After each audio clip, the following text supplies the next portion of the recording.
What's up, sad boys? It's time to talk about Wonder Woman 1984. So my smooth motion arm has ran out of battery. Silly me. Wonder Woman 1984 is the sequel movie to all the DC movies, but none of them. It's barely even a sequel to the first Wonder Woman. How would I summarize my feelings on the first Wonder Woman? I always thought that the most important component wasn't the imagery, the look, how you present the characters, but rather, do you capture the essence of the characters? What I think Gal Gadot, Patty Jenkins, what they did so well with the first one is they let Wonder Woman be Wonder Woman. They brought in characteristics that are so integrally grained into her that I couldn't help but feel joyous over the portrayal put on screen. A lot of the times, and especially in this Snyder era of comic book films, it never feels like they're actually concerned with adapting the characters to screen, instead preferring to just do our version of it, our amalgamation of the character that you may know or you may not know. It doesn't matter. This is a good introduction to it, or a reintroduction to it, or a reinterpretation of the character. It doesn't matter. They don't seem too concerned about the connective universe. They don't care about the implications of the actions or how it's gonna feed into 30 other movies. Yes, they do care. Yes, they are thinking about that, but it's not prevalent on screen, so I'm not mad about it. And I think that's the highest praise I can give to a blockbuster comic book movie in 2020.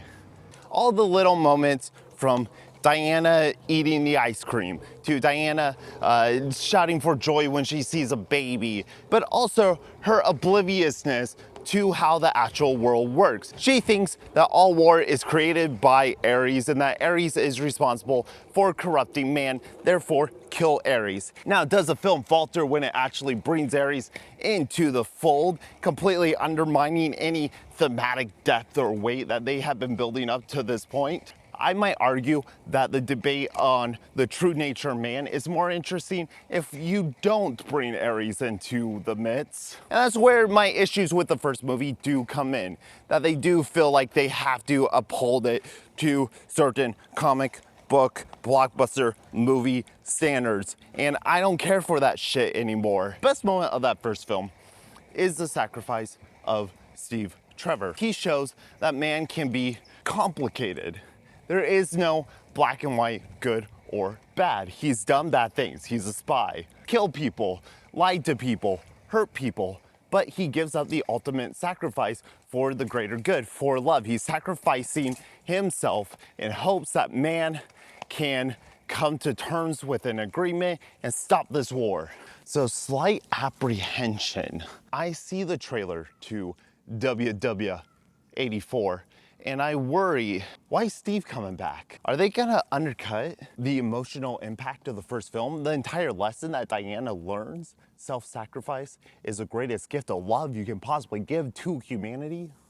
But I have to admit, I'm sort of pleasantly surprised that his reprisal, that his resurrection served a thematic purpose. You can bring characters back from the dead. You can resurrect, undo any consequence you want, but it must have thematic relevance. The tone of this one's on an entirely different planet altogether. They've completely went in and stripped away all the moodiness, grimy, dark, dank sheen that just drips off of everything Zack Snyder touches.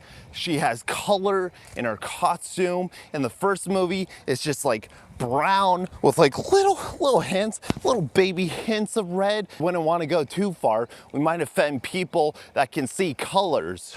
It is clear that the main goal is to capture the spirit and joy of being a superhero. Make comic book movies fun again.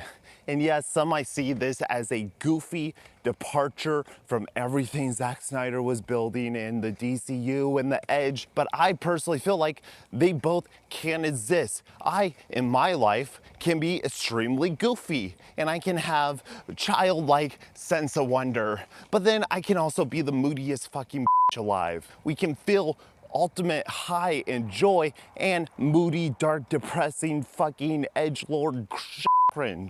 And I have to admit, there is joy in seeing someone like being a hero, someone not burdened with the weight, the pressures of responsibility.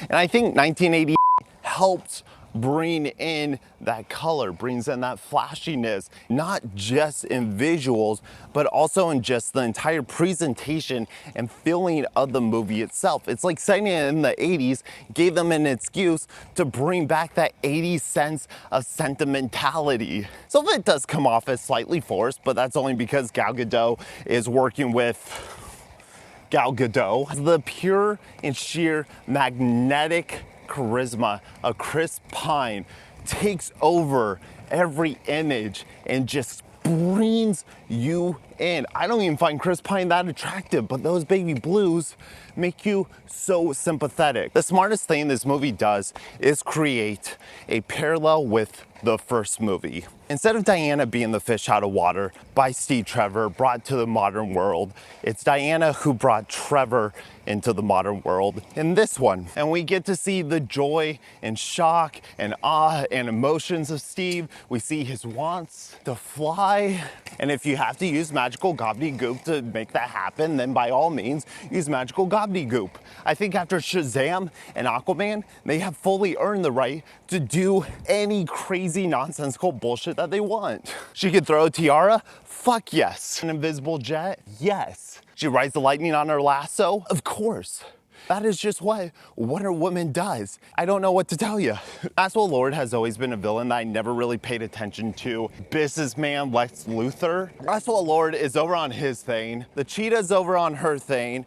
Diana's on her thing, and the only thing tying them together is this magical wish. I do like how integrated all of them are into the plot way early in the film. I never felt, though, that Cheetah's or Barbara's journey was as important. She's a second tier boss. I called it while watching it. Diane's gonna break into the White House. She's gonna get real close to getting Maxwell Lord, but oh, the Cheetah, she's there. She's gonna stop her. And now we're at our low point before we go into the final act. Bringing this film to a 2 hours and 30-minute mark, something that didn't need to happen. It didn't need to be that long. And we definitely did not need that cheetah fight. I'm glad that Terminator Dark Fate let them use the set so they could save money, but then they should have used that money on the actual effects. Every fight leading up to this was great. The one in the Middle East with the tanks and the driving and shit, that was fucking great. That was like Uncharted stuff. Diana fucking roller skating past everyone on concrete and taking them out. Her using her rope like goddamn Spider-Man. But murky CGI in the dark? No, thank you. I don't want that. Which just leaves me numb for the final half hour of this film. And I don't even care what happens. Maxwell Lord was defeated. She did her rope thing. He said a thing. People took back their wishes because that was the right move. That was a smart thing. That was a just thing because people are good. I suppose what you can say once more, we have a Wonder Woman film that I'm enjoying up until the point where it's supposed to come to a conclusion.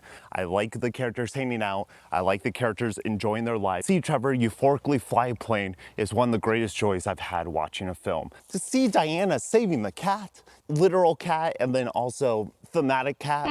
Wonder Woman 1984. It may not be the comic book movie you are looking for, but it is a joyous exercise that proves that the Christopher Reeve Superman era of comic book movie filmmaking is not over. I like that they're allowing characters to enjoy their powers and enjoy being a character in the DC universe. Mostly, I'm just glad to be seeing these comic book heroes that I've always loved represented in a way that feels true to them, even if the material around them is not up to the same quality. And I only hope that the movies continue to unabashedly revel in these characters. I don't care if the movies aren't good.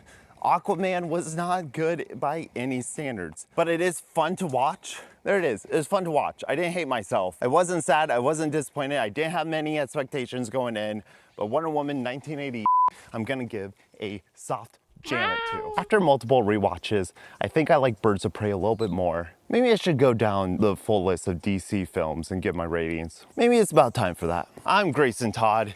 Thank you for joining me on my skate today as I talk about Wonder Woman. Stay swazzy, stay posy, watch some good shit, and I'll talk to you guys later. I was supposed to go backwards. Hold on. Toodles.